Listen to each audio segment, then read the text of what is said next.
Pão com ovo. Pão com ovo. Pão com ovo. Pão com ovo. Pão com ovo. Pão com ovo.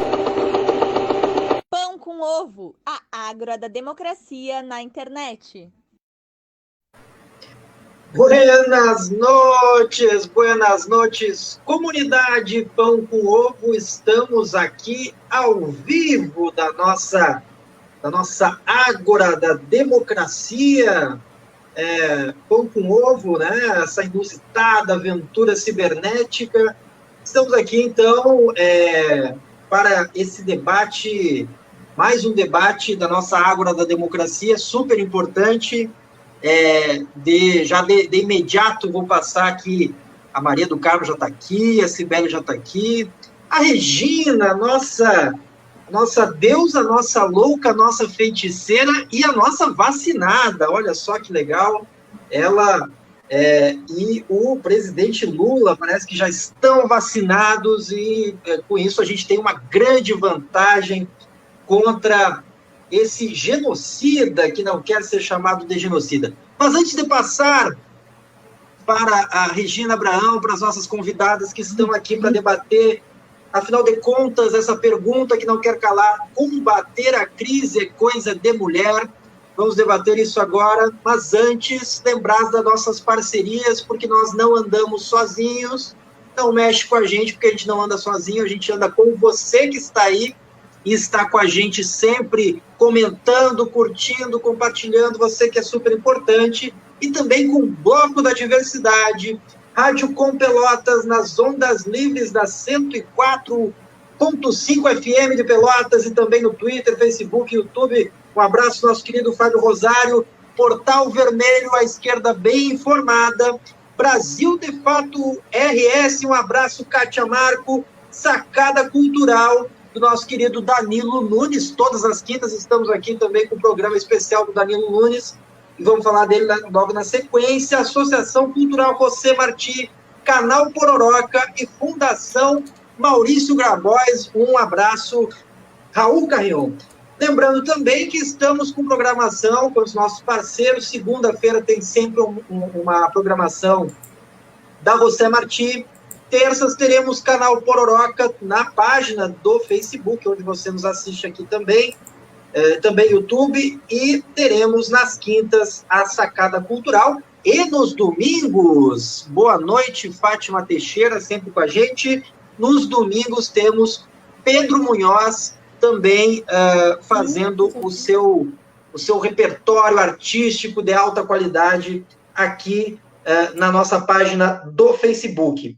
Lembramos ainda que em abril nós temos novidades, estaremos na quinta-feira, a partir das 20 horas, com toda a nossa equipe, com o nosso querido comandante em chefe, Leonardo Echevarria, o nosso preto, e toda a nossa equipe estará na quinta-feira, às 20 horas.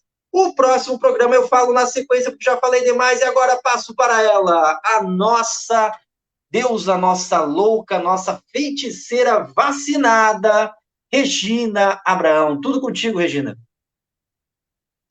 Boa noite, Igor. Boa noite, Cibele. Boa noite, Maria do Carmo. Eu gostaria de dizer que é uma boa noite, mas com 3.149 mortes nas últimas 24 horas. Não tem como ser bom dia, boa noite, boa tarde, não tem como ser bom ou bem. Eu pergunto, o que aconteceu com o nosso país? Por que a gente não consegue barrar este genocídio que o presidente, que não é genocida, está patrocinando? Né? É genocida, sim, a gente não pode dizer, senão ele vai nos processar, como ele está processando o Felipe Neto. E é só 56%, gente, que acham que ele é incapaz. Aí depois tem uma parcela que acha que ele é médio, e tem em torno de 30% apoiando ainda isto, este inominável. Eu não tenho palavras para descrever, sabe? Nós vamos chegar seguramente a 1 milhão de mortos? Será que esse é o objetivo? é extinguir aquela camada da população que não tem como investir e adquirir e consumir. Eu sei que também estão morrendo os ricos, mas são muito menos, porque eles têm como fazer isolamento, eles têm mais acesso, e agora os hospitais privados estão ocupando as vagas do SUS, porque não estão dando conta de atender. Nosso SUS, tão desprezado, tão ameaçado, e está atendendo, inclusive, aqueles que pagam particular, seus planos caríssimos de saúde. A gente sabe o preço de um plano de saúde. Então, definitivamente, a saúde privada não nos serve. É o SUS que nos serve. Será que aquele que não é genocida, será que ele está entendendo isso? Quem é mais prejudicado com essa pandemia? Serão os brancos, os homens, a classe média? Para falar sobre quem carrega essa crise nas costas, eu tenho duas convidadas muito especiais. Tem a Maria do Carmo Bittencourt, que é uma feminista maravilhosa da Marcha Mundial das Mulheres, e tenho a Cibele, a pastora Cibele, também maravilhosa, né? Que ela é uma pastora daquelas que faz falta no mundo, numa luta constante contra o fundamentalismo, contra a intolerância. Gurias, eu vou começar com a Maria do Carmo. Maria do Carmo, quem tem que resolver este problema são as mulheres, porque a última que foi chamada para ser ministra da Saúde tomou um bombardeio. Será que ela seria mais eficiente do que o genocida e o seu segundo capaz? Maria. Então, boa noite a todos e todas que estão nos assistindo. Boa noite, Regina, boa noite, Igor, boa noite, Cibele. As mulheres estão enfrentando a pandemia do jeito que a gente enfrenta a vida, com coragem, sem esmorecer, sabendo o que está vindo pela frente, mas muitas sem poder fazer nenhum tipo de isolamento ou mesmo algum tipo de controle, né? A gente está vendo isso direto, todo dia, nas redes, no nosso WhatsApp, nas pessoas com quem a gente conversa. A gente não sabe desse número de mortos, quantos são mulheres, quantos são negros e negras. A gente estima que a população que mais está morrendo é a população mais pobre, e a gente sabe que a população mais pobre tem gênero e cor, né? São mulheres negras, são as crianças, mas a gente, de verdade, desde que iniciou a pandemia, e eu conversava hoje com uma amiga economista, ela disse que a gente tem um apagão de números. A gente não tem certeza de quase nada do que está acontecendo. A gente está vendo a economia em crise, a gente está vendo o preço no supermercado, na bomba de gasolina, em qualquer lugar onde vai, subir, mas a gente não vê o número da inflação subir. Então, o que está acontecendo na vida concreta das pessoas não perpassa o noticiário do jornalão, da TV aberta, está perpassando as nossas redes, está perpassando o nosso esforço, como esse aqui da Pão com Ovo, de falar sobre isso e dizer que a gente não aceita o que está acontecendo. A gente tem visto, desde o ano passado, que quem está à frente da maioria das ações de solidariedade são as mulheres, que quem está preocupada com a fome que bate na porta da população, que quem está preocupada de verdade com a população em situação de rua, que quem está preocupada de verdade com o que está acontecendo no país são as mulheres. Não é à toa que são as mulheres que estão à frente dos grandes comitês de enfrentamento à Covid, que foram as mulheres que juntaram o prefeito de São Leopoldo, mas estão fazendo a mobilização aí em toda a região metropolitana da nossa cidade para falar do movimento Vacina Já, porque a gente sabe que a única coisa que está na nossa perspectiva é conseguir vacinar o maior número possível de pessoas. A vacina, hoje, e o lockdown é o que precisa ser feito e o que está hoje na fala do governador, e já estava na fala do prefeito de Porto Alegre, desse eu nem quero falar muito, de que, não, já diminuiu um pouquinho a pressão por leitos, então a gente pode pensar em começar a abrir algumas coisas controladamente semana que vem, como se nem fechou. Fechar de verdade, só se tivesse auxílio emergencial e ajudasse as pessoas a ficar em casa.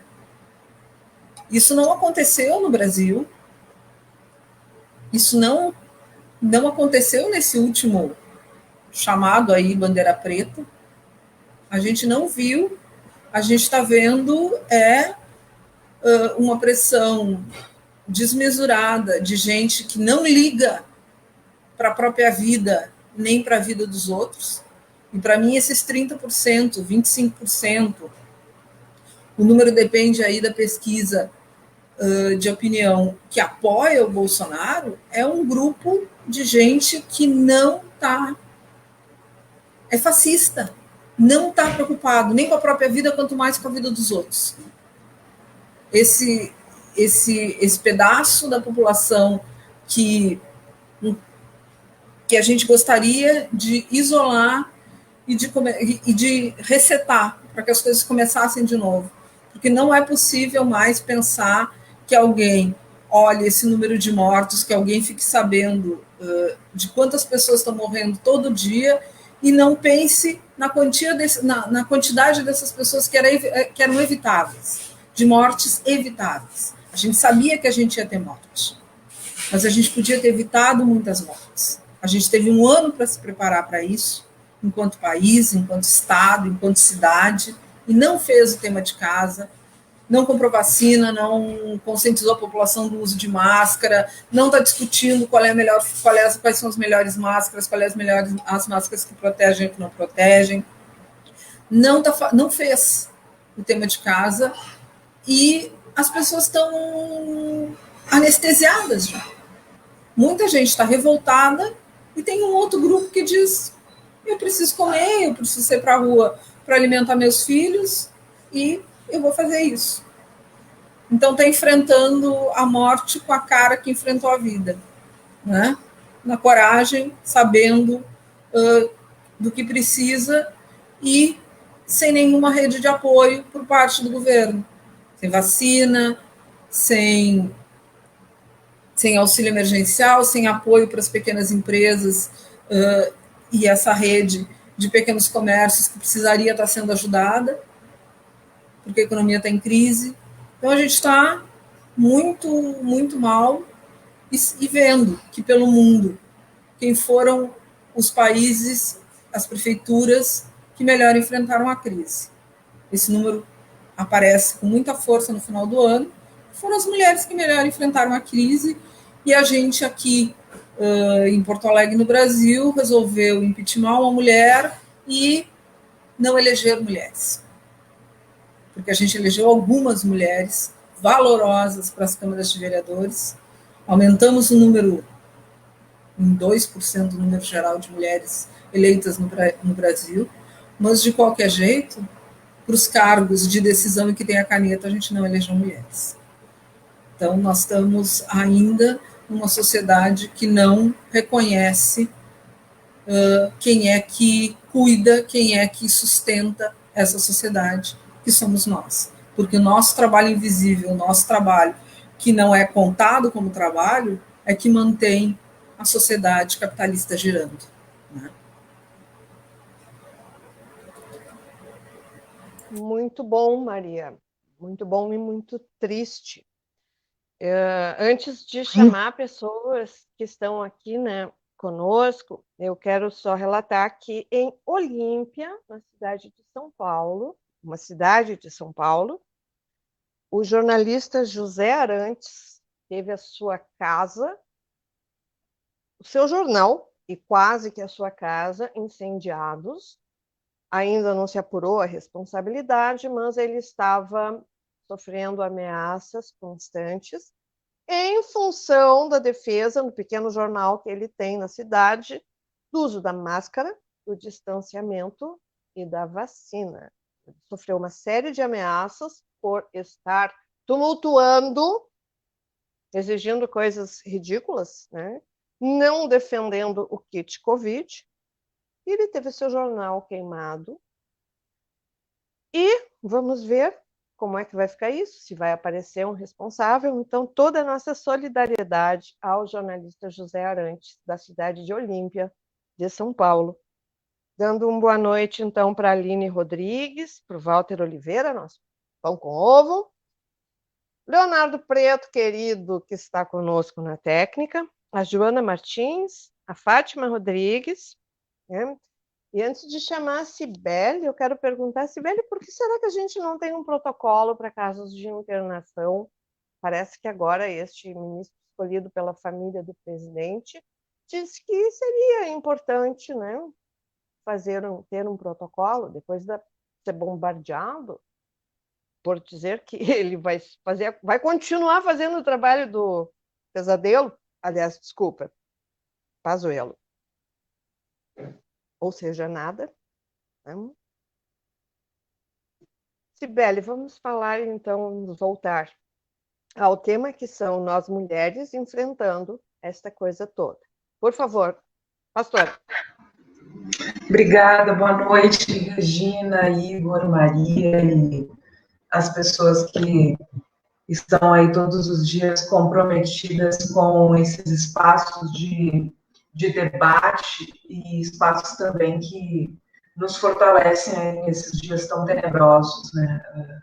Porque, apesar da situação de genocídio que nós estamos atravessando no país, nós ainda temos a responsabilidade de tentar nos manter firmes e fortes para sermos como a Yassa Andrali afirmou numa grande manifestação imediatamente após o assassinato da Marielle Franco, que principalmente a branquitude precisa ser escudo, né? Precisa colocar os seus corpos na luta. Certamente nós estamos muito longe disso ainda, estou falando como uma mulher branca aqui de dentro do meu apartamento, né, que estou conseguindo fazer o trabalho remoto em casa, que trabalho numa organização ligada à Igreja Luterana, então repleta de privilégios. E as mudanças todas que essas posições que os corpos brancos encarnam são mudanças estruturantes aí que precisam passar também por dentro das nossas instituições.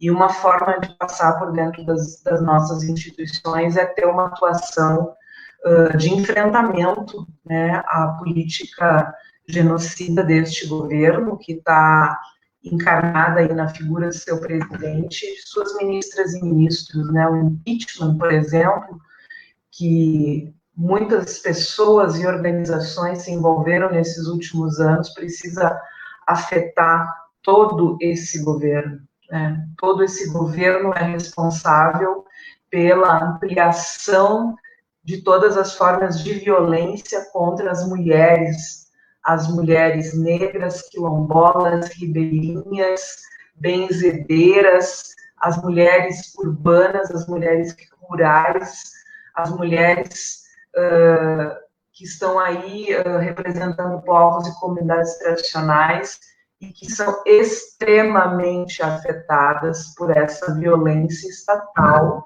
né, que se reverte num crime internacional. Por isso nós vamos continuar chamando este governo e este presidente de genocida, né? A jurista Deise Ventura, junto com a Organização de Direitos Humanos Conectas, fez um estudo, né, e ali não há nenhuma dúvida, não resta dúvida de que há um projeto político, daí a gente pode dizer que é um projeto político fundamentalista, eu diria, do campo religioso, teológico cristão, ultraconservador. Aliás, a palavra conservador parece que até virou fichinha, né? Porque a Maria usou ali a expressão fascista, e eu acho que a gente tem que dizer mesmo que nós, de fato, chegamos nesse nível mesmo, né, de uma reprodução por parte dessa população que antes já era impregnada de muitos preconceitos, né, muitas dificuldades de conviver com os direitos sociais, mas que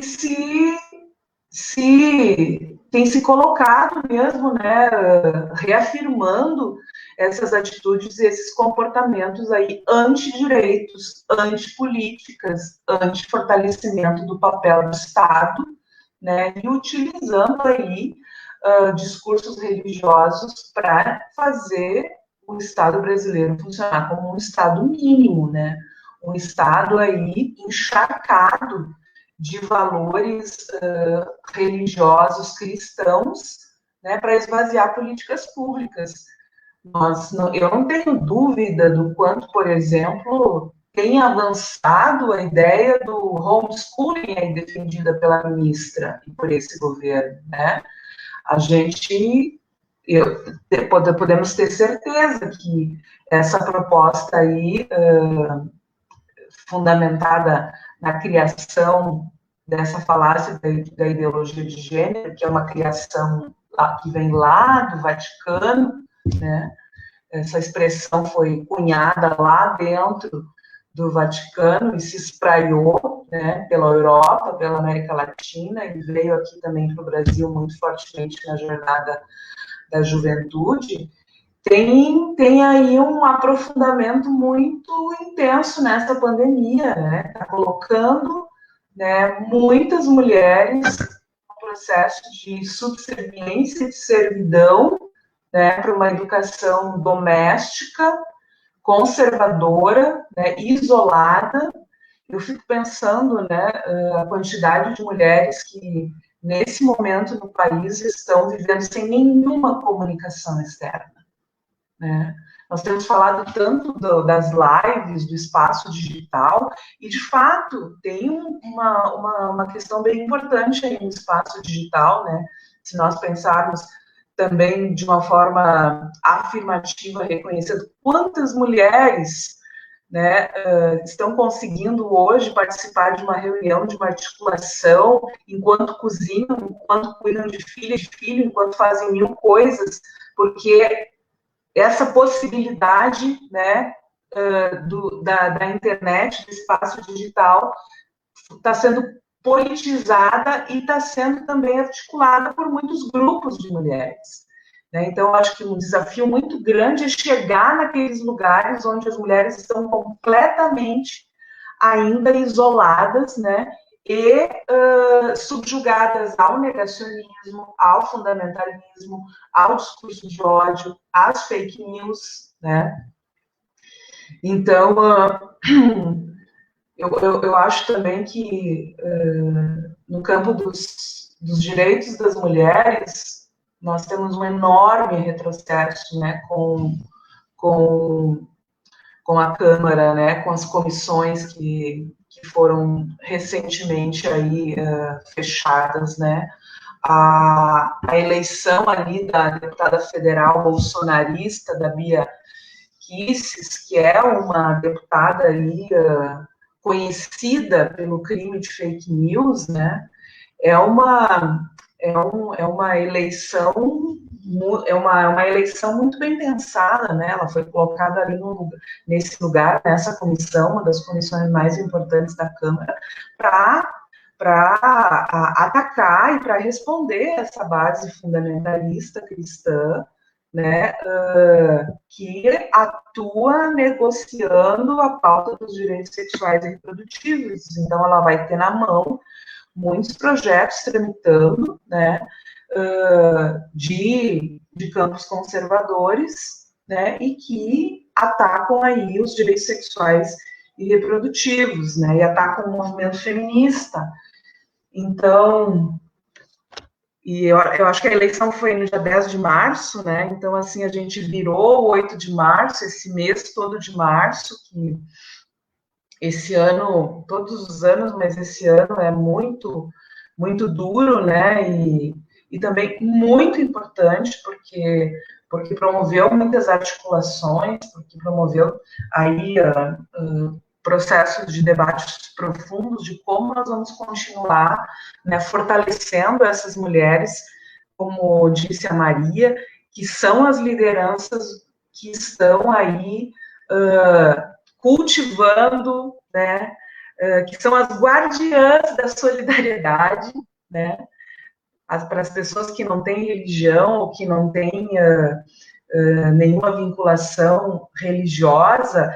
Eu, por exemplo, que sou cristã e teóloga feminista, eu vejo uma espiritualidade imensa nessas mulheres, né, que são guardiãs da solidariedade, que são combatentes políticas de esquerda, feministas, anticlassistas, antirracistas, antipatriarcal, né, e que estão aí enfrentando aquilo que dói todo dia, né, que é a fome, que é o luto, né, porque nós estamos vivendo um momento em que as pessoas estão, de fato, do ponto de vista psicossocial, do ponto de vista das políticas públicas, nem se fala, mas o psicossocial é também uma política pública, estão destroçadas, né?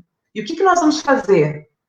Qual é o caminho? Acho que essa pergunta aí que, Regina, que tu trouxe no início, né? Qual é o caminho, diferente de outros países que alguns meses atrás viveram situações dramáticas em relação ao colapso sanitário? O Brasil não tem proposta nenhuma. O país não tem um projeto para enfrentar o colapso todo que atravessa. Pelo contrário, né, um país que combate o auxílio emergencial, um país que promove a contaminação das pessoas, e um país que não está nem aí, um governo que não está nem aí para as mulheres, para os povos e comunidades tradicionais, não quer saber de jeito nenhum, né? E quando a gente fala de fundamentalismo religioso, é muito importante nós pensarmos que é uma confluência de fundamentalismos, né? Que a narrativa religiosa, que está muito presente desde o início da década de 80, quando aí a assim chamada bancada evangélica começou a eleger seus primeiros deputados, né? E isso foi crescendo, então é um projeto político muito bem organizado.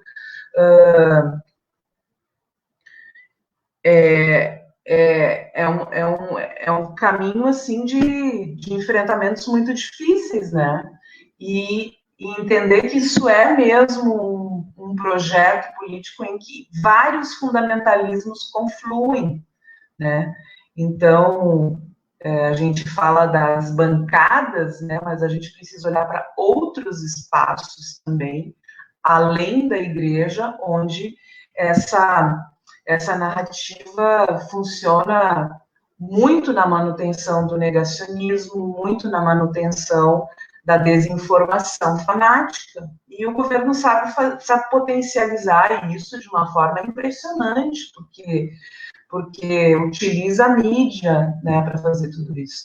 Eu achei bem interessante, Regina, tu começares esse segundo bloco trazendo essa situação lá de Olímpia, né, porque aí eu falei da Bia Kicis, né, ela é uma das expoentes da produção de fake news, né, e fake news que produz violência, porque lembrei agora de uma frase da Débora Diniz, nesse último ataque que ela recebeu, né, onde ela foi acusada de apoiar a pedofilia, em que ela diz que uma pessoa pode matar outra pessoa por causa da desinformação fanática, né? E é assim, é nesse nível que nós estamos vivendo, né?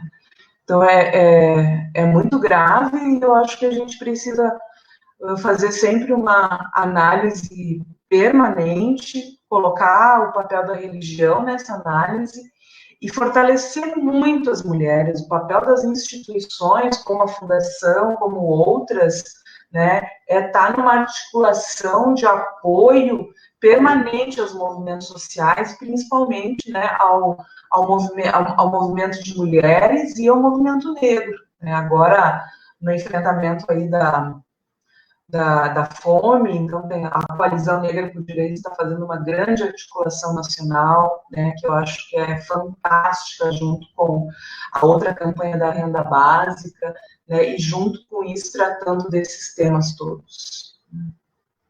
Vou parar por aqui para a gente continuar conversando. Legal. Vou daqui, então, Regina, então, e caras Maria e Cibele, aqui nós estamos fazendo um passeio rapidamente aqui pelo Portal Vermelho. O Portal Vermelho informa que o Datafolha fez pesquisa em que 54% da população reprova desempenho de Bolsonaro na pandemia. E o editorial hoje do Brasil de Fato, Rio Grande do Sul, faz a provocação, né? Faturar é preciso, viver não é preciso. Também dialogando com a nossa sempre pão com over, Aline Rodrigues, que ela fala justamente disso. A única resposta dos governos é iludir os pequenos e médios comerciantes a protestarem contra o lockdown, obrigando estes e seus funcionários a seguirem doando suas vidas, se contaminando. A naturalização da morte em massa, o fanatismo mata, é o chamado necroliberalismo. Diante de toda essa situação, chega agora a nova gestão do Ministério da Saúde, o Marcelo Quiroga, lembrando que até ontem a candidata a ministra, né, recusou o cargo porque ela acha importante a questão do isolamento e a questão da vacina, a luta pela vacina, e ela não vai concordar em ministrar cloroquina, etc., e por isso foi recusada para o cargo. Tudo indica que o novo ministro aceitou, né, porque foi aceito pelo Bolsonaro. Diante de toda essa situação, ele deu a primeira declaração, e com isso eu faço a pergunta, que a culpa não é do governo, a culpa é das pessoas que fizeram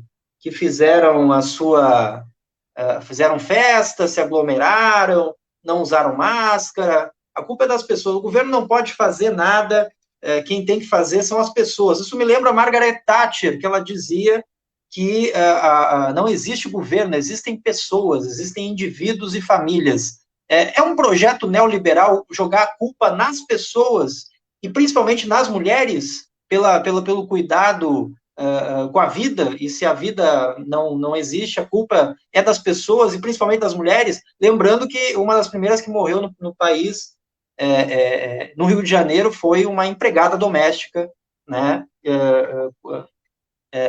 contagiada com Covid pela sua patroa que veio da Itália. Então, são essas perguntas. A culpa é sempre jogada nas pessoas, e principalmente nas mulheres? Essa é a pergunta.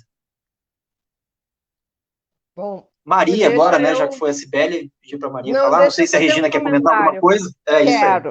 Quero. Eu quero dizer, Cibele, que hoje nós temos 38% da Câmara Federal, 38% são cristãos fundamentalistas, ou são evangélicos da teologia da prosperidade, ou são cristãos carismáticos. E com a eleição do Lira, e agora da Bia, o que acontece é que vários projetos que, com todos os problemas do Maia, ele estava sentado em cima, como sentou em cima dos pedidos de impeachment. E eu cito aqui Estatuto do Nascituro, que é aquela coisa famigerada, que impede a interrupção da gravidez, inclusive em casos de risco de morte da mãe, de violência sexual, de uma formação fetal. Nós vamos ter também outro famigerado Estatuto da Família, colocando o homem como chefe da família. Quero dar um alô para minha companheira que está trabalhando, né? Regina Pugatti, está lá no seu plantãozinho, né? No meio de um surto, como nós estamos, felizmente vacinadas, embora com muito medo. Dá um alô para Carla Blavatsky. Dá um nó na língua.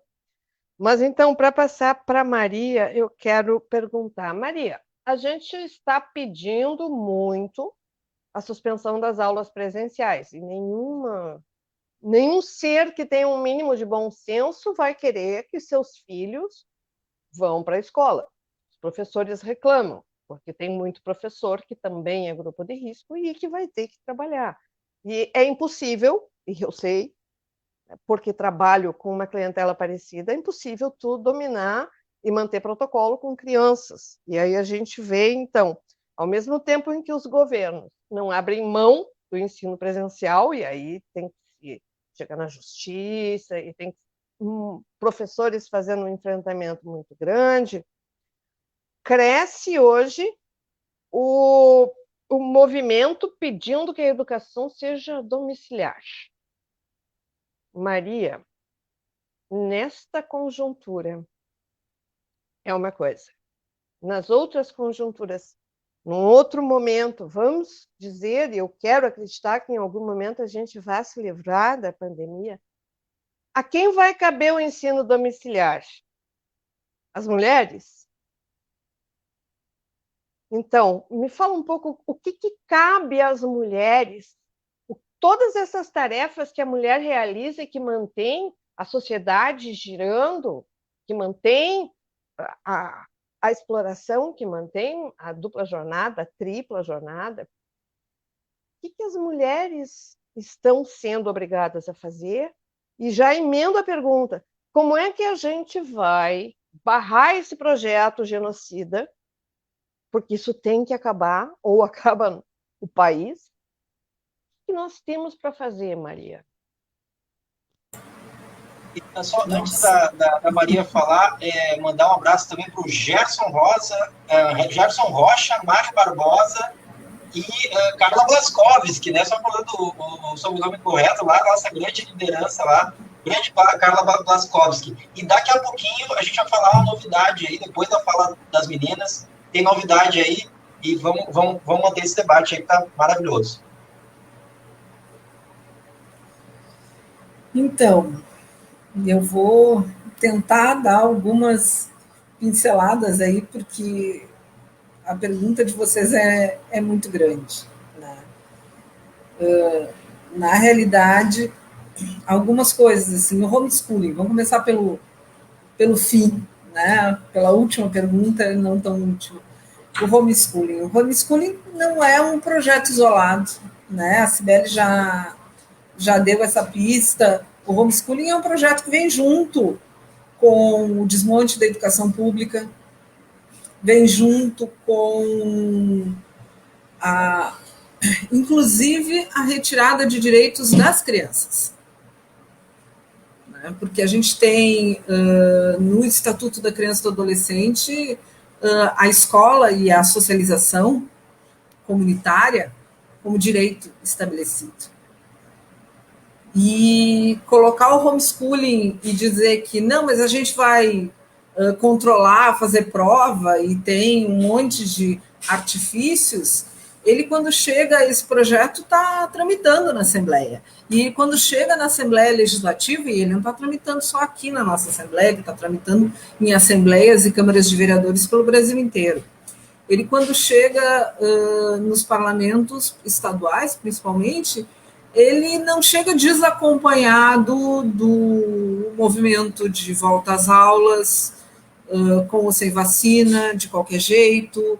ele não chega desacompanhado do próprio movimento que fala no desmonte da educação e que tem a coragem de dizer que é quem está à frente disso aqui na nossa Assembleia Legislativa e por muitos lugares do país é o Partido Novo. Não está, para eles, não está distante de dizer que professor é classe privilegiada, tem privilégio porque tem o mínimo, que é a estabilidade no emprego. Então, isso tem que ser olhado enquanto realmente um projeto grande, né? E ele está vindo com muita força para dentro da Assembleia. A gente tem feito, né, os deputados de oposição, de esquerda, têm feito muito debate para barrar isso, né? E não é que nós estamos calados do outro lado. Pode estar crescendo um movimento de escolas particulares falando que tem que voltar de qualquer jeito, mas também cresce com abaixo-assinado, com movimentos de mães e pais, com muita mobilização para que só se volte às aulas com vacina. É o mínimo. Que pelo menos os trabalhadores da educação e as trabalhadoras da educação estejam vacinados. Então, para que se tenha o mínimo de segurança. Porque quem mais vai, assim, em São Paulo, que os casos estão subindo assustadoramente, eles retomaram as aulas em fevereiro, agora, semana passada, apareceu direto para nós uma quantia de 21 educadores mortos. Não é contaminados, gente. É mortos já. Com contágio, claro, dentro das escolas. Então, é muito sério isso, é realmente brincar com a vida das pessoas e dizer que a gente é descartável. Porque o que se diz hoje é que a classe trabalhadora toda é descartável. E as mulheres são as primeiras a serem descartadas, né? A gente sabe aí que para conta do mundo produtivo, esse tão falado Deus economia, né, o Deus mercado, quem está desempregando oficialmente, nos primeiros números que aparecem, são a maioria homens. Essas mulheres já estavam fora do mercado, já estavam nos trabalhos mais precarizados. E esses trabalhos precarizados, eles estão... a gente está passando a concorrer com quem não era concorrente. Então, por exemplo, assim, a gente tinha, olhando, por exemplo, para o trabalho terceirizado das escolas de Porto Alegre, a gente tinha um grande número das trabalhadoras terceirizadas já nas escolas de Porto Alegre, de imigrantes, de mulheres haitianas. Esse grupo de mulheres não conseguiu entrar em nenhum outro processo seletivo para entrar na recontratação. Mesmo que elas tivessem tempo de escola, mesmo que elas tivessem tempo, porque lhes falta algum documento, lhes falta alguma coisa, lhes faltou ajuda para conseguir juntar uma documentação básica e enfrentar uma fila de um dia, 2 para fazer a sua inscrição, preencher corretamente uma ficha de inscrição online, né? E aí muitas foram lá tentar presencialmente, não conseguiram. Então, assim, a gente está num tempo em que e esse grupo de trabalhadoras com certeza não entrou em conta nenhuma de desemprego. Não sei se entra do jeito que a gente está fazendo as contas agora. O assustador é isso. O assustador para mim é isso, assim, é que o nosso trabalho gira a economia e uma das coisas para fazer a resistência, eu tenho cada vez mais certeza disso, que uma das coisas para fazer a resistência é começar a dizer que nós precisamos sim que o Estado e o restante da sociedade, que não são só os homens, mas que são também as famílias, assumam sua parte no trabalho de cuidados. Trabalho de cuidado tem que deixar, trabalho reprodutivo tem que deixar de ser coisa só de mulher. E não é assim, ficar batendo palminha para pai que faz o mínimo. É dizer que este pai que faz o mínimo é um cidadão autônomo e adulto, né? Não é um homem grande, criança dentro de casa. É dizer que o Estado tem que fazer a sua parte. Aí o Estado fazer a sua parte não é só creche ou escola infantil. O Estado fazer a sua parte é bem mais que isso. É bem mais que garantir o básico de saúde e educação. Então, para mim, está colocado hoje que o desafio é fazer, além da pressão para que a gente não perca direitos, é fazer, sim, a pressão e o debate muito forte de que nós precisamos avançar e passar a dividir mesmo as responsabilidades todas sobre todo este povo por exemplo, todo este povo sobrevivente da Covid que vai necessitar de cuidados especiais, de muita fisioterapia, de muito cuidado para conseguir voltar a ser um cidadão produtivo. Porque isso é muita gente, isso já está impactando fortemente a economia nos outros países que já estão com as coisas um pouco mais controladas. Isso não está na conta do Brasil, né? Nós ainda estamos tentando ver como é que a gente faz com o oxigênio que está faltando na UTI. E todas essas pessoas que vão ser vão sobreviver a essa pandemia com sequelas seríssimas. Isso tem que... E com quem que vai ficar o cuidado dessa população toda? Se nós vamos começar a discutir isso e forçar essa barra logo, né, nós vamos ter um monte de mulher achando que é seu dever ficar em casa e, além de cuidar de um filho, vai cuidar de 3, 4 pessoas com deficiência, e essas pessoas com deficiência sobreviventes da Covid, porque são sobreviventes da Covid. Nós vamos ter muita gente com deficiência sobrevivente da Covid. Talvez não deficiências permanentes, se a gente conseguir lidar com isso, mas muitos vão acabar sendo deficientes permanentes pela falta de cuidados. Agora, cuidados especializados que a maioria das mulheres não tem condições de dar. E aí, o que nós vamos fazer com isso?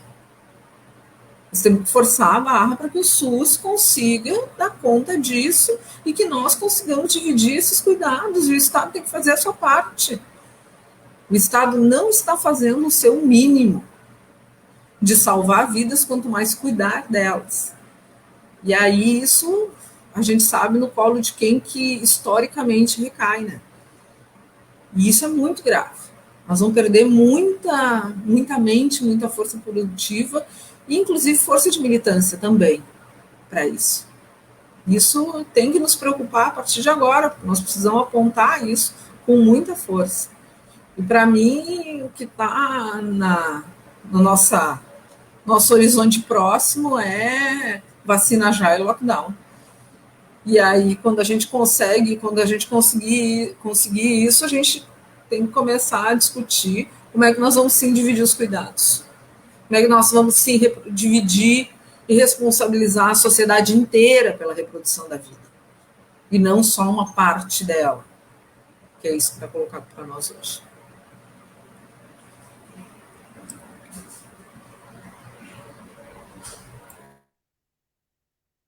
Igor? Acho que de imediato passar já a palavra, acho que aproveitar aqui para já passar a palavra para a Cibele, né? E aí, na sequência da Cibele, a gente vai falar a novidade aqui que a gente está reservando. Eu vou aproveitar aqui e mandar um abraço para a Vivian Aires Vera Leces e Marcos Vinícius Pires, que também estão na escuta aí, na sintonia, acompanhando. Na sequência, a gente tem a novidade aqui do próximo programa, mas primeiro vamos ouvir a Cibele aqui nesse debate. Eu quero dizer que eu achei muito importante, Maria, trazer essa questão toda que envolve o cuidado, né? O cuidado está no centro da vida, da sustentabilidade da vida, e o cuidado, ele está em rota de colisão a essa afirmação de que a economia não pode parar, né, e que, por isso,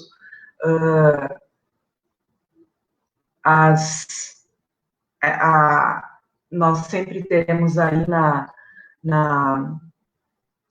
nesse grande quadro de desigualdades o papel da mulher, né, na realização do cuidado e o desafio de fazer uma politização desse cuidado, né, porque nós queremos uma nova economia em que, sim, o cuidado coletivo esteja no centro da vida, né? Então, eu acho que essa é uma discussão, assim, muito importante para pensar o trabalho e a vida das mulheres na pandemia, porque, enfim, traz uma série de reflexões aí que estão sendo feitas por organizações nesse campo, né?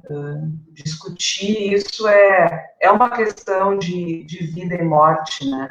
Porque, como a Maria disse, a quantidade de mulheres que passaram a cuidar de outras pessoas durante a pandemia é imensa, né?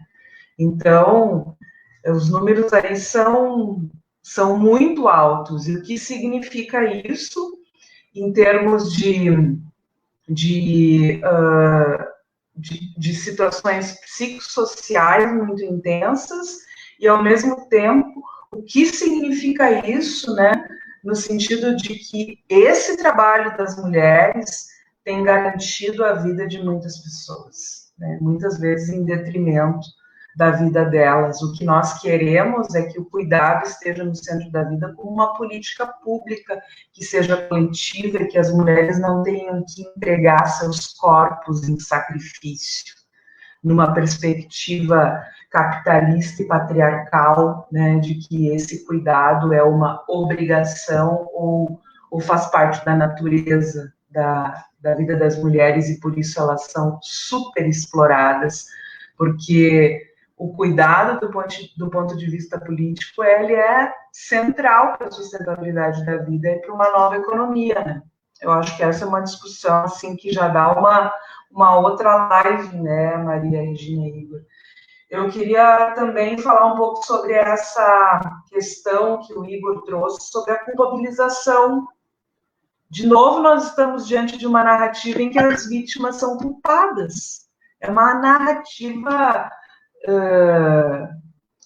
muito utilizada, né, para outras violações, e na pandemia não seria diferente, só que na pandemia isso se torna ainda mais grave para aquele conjunto de pessoas cujas violências não pararam, não cessaram, né, e essa narrativa também exime, né, o responsável por aquele crime das suas responsabilidades. Então, é uma narrativa muito perigosa que o governo federal tem utilizado, né, que os feminicidas utilizam, né, dizendo que o feminicídio, muitas vezes dizendo que o feminicídio, a causa do feminicídio foi a provocação da própria vítima. Então, é uma lógica patriarcal essa, assim, explícita, né, de transferir a culpa, né, não, de transferir a responsabilidade, transformando ela numa culpa, né? De novo, a gente está lidando com um elemento aí da nossa herança judaica cristã que é muito arrasadora e que precisa ser sempre criticada e identificada, né? Porque fazer essa narrativa de que a culpa é da população, porque a população não faz a sua parte, no caso brasileiro e em outros casos também, é injustificável, né? Não tem como você fazer essa justificativa quando a gente tem um governo em que as suas representações não usam máscaras, indicam tratamentos com medicamentos aí que comprovadamente não podem ser utilizados, né, que não afirmam, né, a importância da vacinação, que não dizem que também serão pessoas vacinadas, né, que hoje é um país considerado como um país que não quis comprar vacina, né?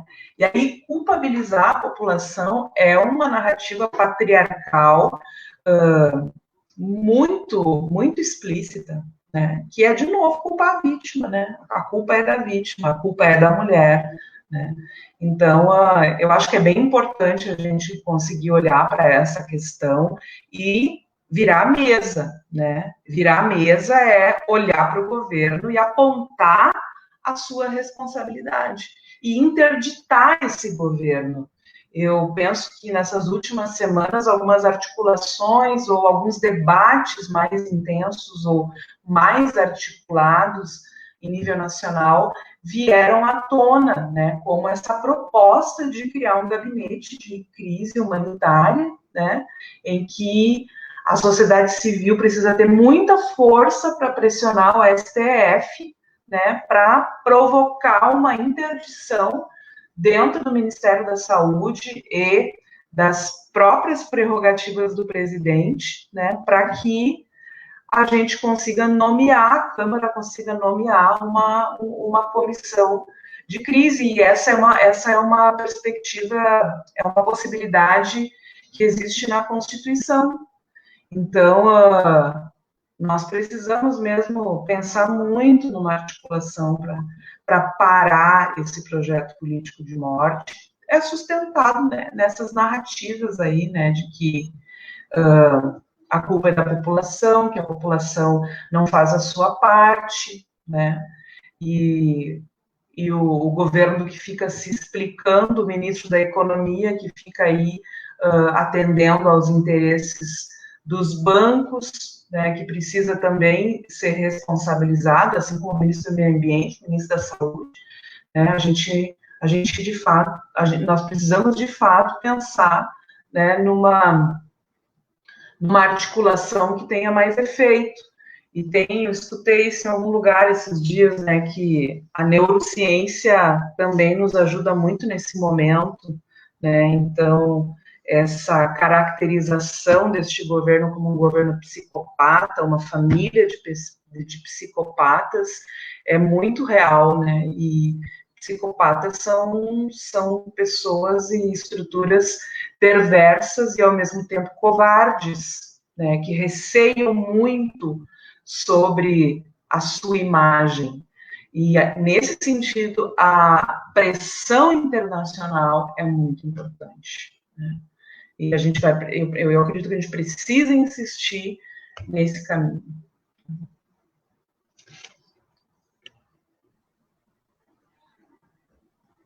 Muito bem, vai eu então aqui, quero aqui cumprimentar o pessoal, tá? Muitos comentários, muitas curtidas, Alexandre Rocha está aqui com a gente também, Marisa Bart, sempre Marisa Bart com a gente, e Deise Rodrigues, Luciana Rodrigues, assim, perdi o controle de quantas pessoas se manifestaram, compartilharam, curtiram, e muito obrigado a todos e todas que estão com a gente, fazendo com que essa ágora fique mais ampliada ainda.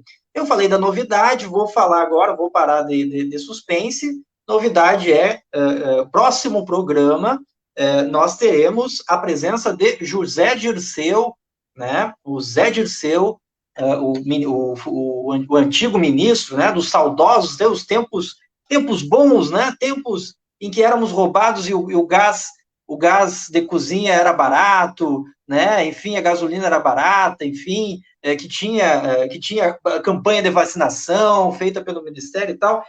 Então, José Dirceu vai falar com a gente aqui no próximo programa, então, da Pão com Ovo, a partir das 20 horas, com toda a nossa parceria, também ajudando a transmitir e espalhar, principalmente, contamos também com a presença de você. Regina Abraão, alguns comentários, infelizmente, né, estamos chegando no final, né, é um debate que poderia se estender por muito mais tempo, mas vamos nos encaminhando para o final, Então, Regina e depois as nossas queridas convidadas dando as suas palavras finais nesse debate. Regina, tudo contigo. Nossa, esta live tá tão maravilhosa que a gente não sentiu o tempo passar e nós já fechamos 1 hora. Gente, muito obrigada pelas falas de vocês, pela participação maravilhosa de 2 mulheres maravilhosas. E realmente nós temos que fazer alguma coisa, seja o que for, seja desconstruir o genocida para alguém que ainda esteja. Se bem que hoje é um gueto que é difícil de atingir, mas nós temos que continuar insistindo, seja clamar por pressão internacional. De alguma forma, nós temos que lutar. Nós não podemos deixar isso continuar. Eu vou, então, pedir para que rapidamente a Maria dê o seu último recado e depois a Cibele para a gente encerrar, porque nós já passamos o tempo do programa. Muito obrigada. Só um minutinho, rapidamente, que eu esqueci, senão o Danilo briga comigo, para avisar que amanhã estaremos transmitindo aqui um debate importantíssimo em resistência por los derechos humanos e la integración latino-americana, com a presença de Daniel Jadue, que é candidato do Partido Comunista do Chile a presidente do Chile. Teremos também a presença de Paula Nunes, Alicia Lira, Carolina Iara, Juan Gutierrez do Chile e Fabiola Scheinin, também do Chile, um debate Brasil-Chile, transmitido aqui pela Pão com Ovo, em parceria com Sacada Cultural, amanhã, às 20 horas, aqui na página do Facebook da Pão com Ovo. Agora sim, Pão com as nossas ovo, convidadas. fazendo a sua parte, né? Muito bom. Pensar que as chilenas nos inspiram. As chilenas e sua resistência nos inspiram muito. As companheiras são valorosas. Mas eu estava pensando aqui como encerrar esse debate.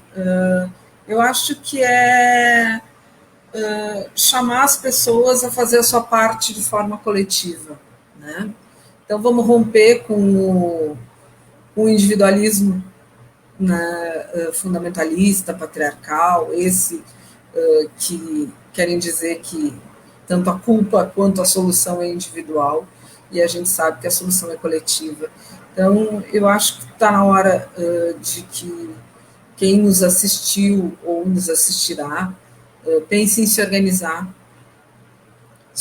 para fazer a resistência pelo impeachment do Bolsonaro, se organizar para fazer a resistência pela luta por vacina, pela luta pelo lockdown, e se organizar também para ajudar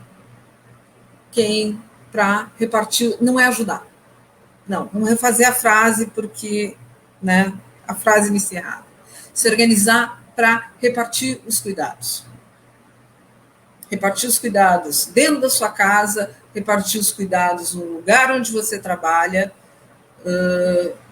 mesmo que de forma online, remota, vai ter alguém que precisa de um ombro, de um cuidado, e tu pode repartir isso, deve, e se organizar. Quem pode sair, se organizar para apoiar quem realmente não pode. Então, assim, quantas pessoas que estão nos assistindo moram em prédios e se ofereceram para a vizinha idosa do lado para levar o lixo dela, ou fazer as compras dela, ou ir na farmácia para ela? Isso é fundamental. Ativar as nossas redes de solidariedade. Tem bastante rede de solidariedade acontecendo perto de você, de todo mundo, e a gente pode se organizar para fazer isso junto. Não precisa ser grande assim, ó. Quem não consegue fazer, que está ruim, não consegue fazer grandes arrecadações de alimentos, fazer grandes doações, faça pequenas. Doe seu tempo, seu trabalho, seu cuidado. Porque é isso que as mulheres fazem desde muito tempo, né? Desde que o patriarcado nos embutiu que isso é amor, né? Isso é só repartir o trabalho que tem que ser coletivo. Então, vamos pensar nisso, né? Vamos se organizar coletivamente para fazer pequenas e grandes mudanças. E a partir disso, também fazer pequenas e grandes mudanças na gente individualmente. Acho que a Cibele sabe disso também quanto eu, a Regina também. Isso é uma das coisas que o feminismo provoca na gente. São mudanças para fora e mudanças para dentro, mudanças na forma de pensar, mudanças na forma de agir, mudanças que a gente quer repartir com o mundo, por isso que a gente se organiza em movimento, né? Então vamos se organizar com 2 pessoas do seu prédio para fazer uma rede de solidariedade e alimentar as 2 pessoas ou que está morando embaixo da sua marquise, por exemplo, né? Porque tem em todas as esquinas tem alguém morando embaixo de uma marquise, alguém que não necessariamente há 2 anos atrás estava na rua e agora está. Então essas pessoas também podem receber a solidariedade. E bom, se você conseguir dar a mão para aquelas pessoas que estão próximas de você, você vai começar a fazer a mudança. E isso, pensa em te organizar para fazer isso de uma forma articulada com tudo que está acontecendo. A gente tem Comitê de Combate à Covid em Porto Alegre, Comitê de Combate de mobilização por vacina, gente precisando de apoio em todos os lugares. Não é por falta do que fazer, é por falta de enxergar e conseguir pensar em organizações para se ajudar, de verdade. Vamos fazer por nós, aquilo que o governo não está fazendo e mostrar o quanto é possível e, com isso, também mostrar a falta que faz um governo que cuide das pessoas e das vidas. É isso. Muito obrigada, Maria. Maravilhosa participação. Cibele, teu recado final. Então, gente, primeiro, muito obrigada por essa roda de cuidado. E nós, acho que saímos desse momento também com essa pergunta, né, que é bem importante, né? Quem está cuidando de quem, em que condições, quais são as perguntas estruturantes que nós precisamos fazer para que o cuidado sob a responsabilidade do Estado e, portanto, do governo brasileiro seja questionado, né? E que as ações de cuidado no espaço doméstico sejam ações transformadas, sejam também ações sustentadas numa perspectiva amorosa, humanitária, de reconhecimento, né, da outra pessoa e principalmente das sujeitas, que são essa quantidade expressiva de mulheres, né, a maioria na população brasileira, e mulheres negras, mulheres indígenas, né, mulheres urbanas, mulheres de povos e comunidades tradicionais. Essa pergunta, durante a pandemia, eu acho que é uma pergunta que vai permanecer, né? Quem está cuidando de quem e em que condições esse cuidado está acontecendo?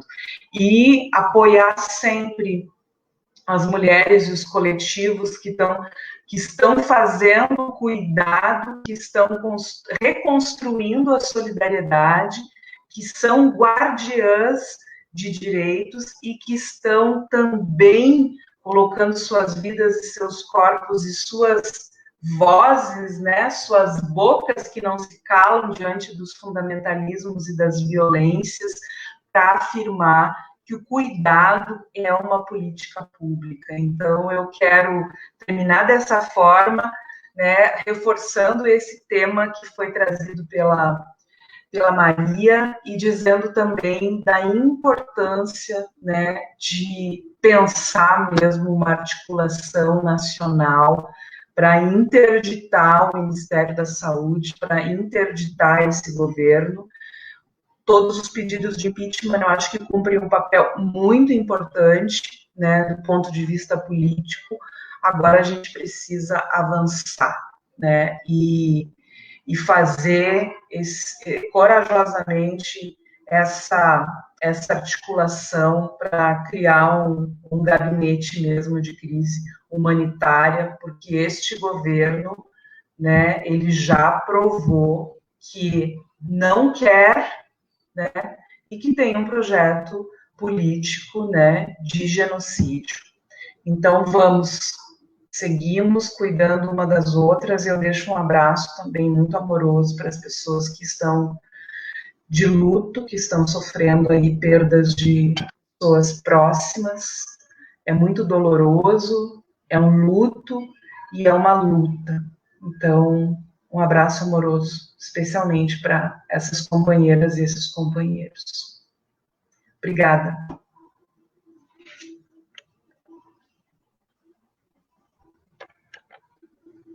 Então, Igor, se despedindo. Boa noite, Walter Oliveira, Vivian Aires, nossa querida Carla Blaskovski, todos e todas que estão sustentando essa grande rede aí de afeto, essa grande ágora da democracia. E até a próxima. Amanhã tem live da Sacada Cultural com direitos humanos, o debate Brasil-Chile. Quarta-feira que vem temos debate com o José Dirceu, ex-ministro da Casa Civil dos tempos saudosos do presidente Lula. E temos muitas novidades para abril. Abril teremos nova data aqui da Pão com Ovo. Quinta-feira, estaremos nas quintas-feiras, às 20 horas. Enfim, estamos com muitas novidades, sempre mudando. Agradecemos a todos e todas. Até a próxima. Grande Regina, tudo contigo para encerrar aí. Bom, depois de ouvir essas duas feras falando, fica pouco a dizer, mas com certeza nós poderíamos conversar até amanhã. Né? Então eu quero me despedir agradecendo a todas e todos que estiveram conosco. Curtam, compartilhem, nos adicionem nas redes sociais. Toda a nossa solidariedade às 3.149 famílias de luto, e não chamem o genocida de genocida. Até amanhã, um grande beijo, pão com ovo para todas e todos.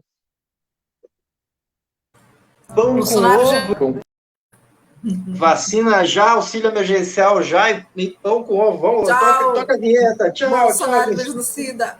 Pão com ovo. Pão com ovo. Pão com ovo. Pão com ovo. Pão com ovo. Pão com ovo. Pão com ovo. Pão com Ovo, a ágora da democracia na internet.